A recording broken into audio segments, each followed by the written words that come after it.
നമസ്കാരം. കോൺഗ്രസിന്റെ പ്രസിഡന്റ് ശ്രീ മല്ലികാർജുൻ ഖാർഗെ ഈ അവസരത്തിൽ പറയേണ്ടാത്ത ഒരു കാര്യം പറഞ്ഞു. കാശ്മീരിൽ തീവ്രവാദ ആക്രമണം നടക്കുന്നതിന് 3 ദിവസം മുൻപേ ശ്രീ നരേന്ദ്രമോദിക്ക് അത് അറിയാമായിരുന്നതുകൊണ്ടാണ് ഏപ്രിൽ 19 കാശ്മീർ സന്ദർശിക്കാനിരുന്ന അദ്ദേഹം അത് ക്യാൻസൽ ചെയ്തതെന്നും ഇതിനുശേഷം 3 ദിവസങ്ങൾ കഴിഞ്ഞ് ഏപ്രിൽ 22 പഹൽഗാം തീവ്രവാദികൾ ആക്രമിച്ചുവെന്നുമാണ് ശ്രീ ഖാർഗെ ആരോപിച്ചത്.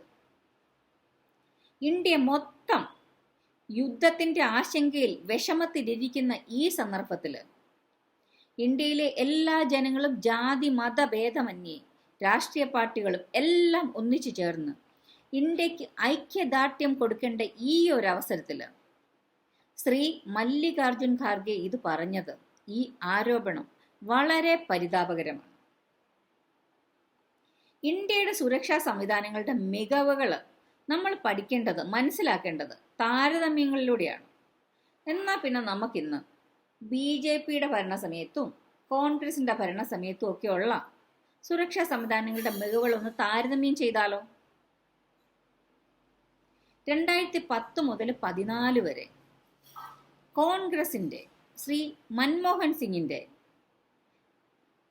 ഭരണമായിരുന്നു ഇന്ത്യയിലുണ്ടായിരുന്നത്. തീവ്രവാദം മൂലമുണ്ടായ മരണസംഖ്യ പ്രതിവർഷം അന്ന് 489 ആയിരുന്നു.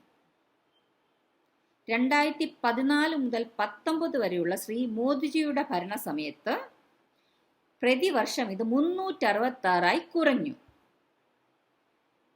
അതാണ് ഒന്നാമത്തെ കാര്യം. ഇനി രണ്ടാമത്തെ കാര്യം, ഗ്ലോബൽ ടെററിസം ഇൻഡെക്സിൽ കോൺഗ്രസിന്റെ ഭരണസമയത്ത് നമ്മൾ 6ാം സ്ഥാനത്തായിരുന്നു.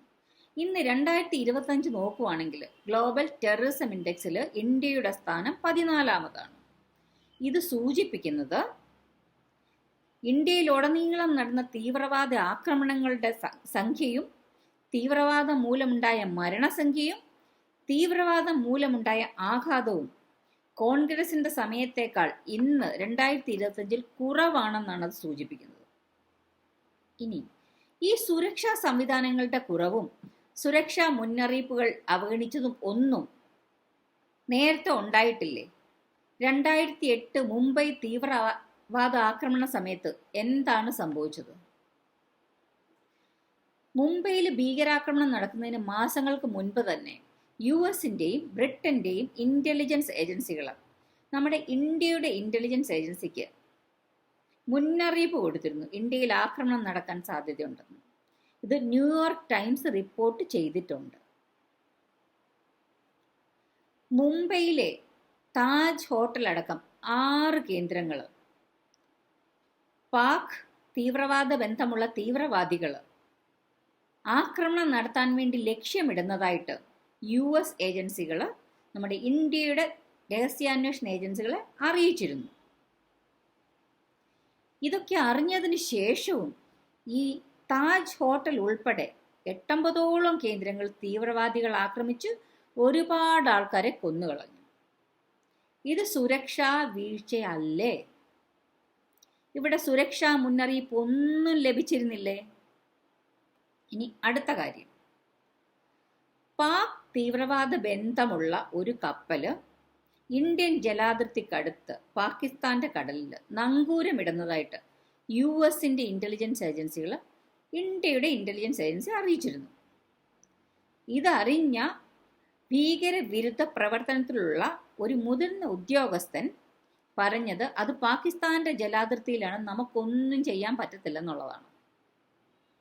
ഇതിനുശേഷം ഒരു 5 ദിവസം കഴിഞ്ഞപ്പം ഈ തീവ്രവാദികൾ ഇന്ത്യയിലെ ഒരു മത്സ്യബന്ധന ബോട്ട് പിടിച്ചെടുത്ത് അതിലുള്ള എല്ലാ ജീവനക്കാരെയും കൊന്നു കളഞ്ഞിട്ട് ആ ബോട്ടിലൂടെയാണ് ഇന്ത്യയുടെ മുംബൈയുടെ തീരങ്ങളിൽ വന്നെത്തിയത്.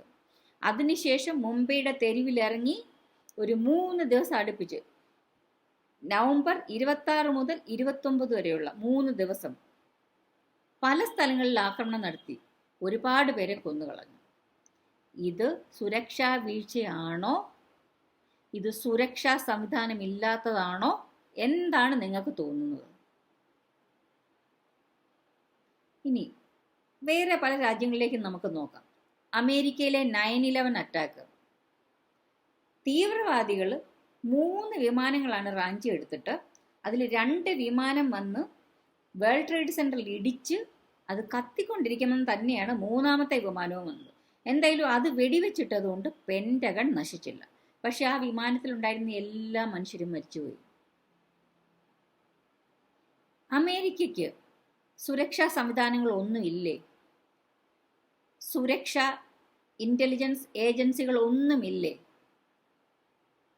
എന്ത് സുരക്ഷാ വീഴ്ചയാണ് അവർക്ക് പറ്റിയത്? അതോ പറ്റിയില്ലോ? നിങ്ങൾക്ക് എന്താ തോന്നുന്നത്? ഇനി ഇസ്രയേൽ, ഹമാസ് ഒക്ടോബർ 7, 2023 ഇസ്രയേലിനകത്തൂടെ കിലോമീറ്ററുകളോളം ഓടിച്ചകത്ത് വന്നിട്ടല്ലേ കുറേ അധികം ആൾക്കാരെ കൊന്നുകളഞ്ഞതും കുറേ ആൾക്കാരെ ബന്ദികളാക്കി അതേ വാഹനത്തിൽ ഇസ്രയേലിനകത്തൂടെ വാഹനം ഓടിച്ച് പിടിച്ചോണ്ട് പോയത്?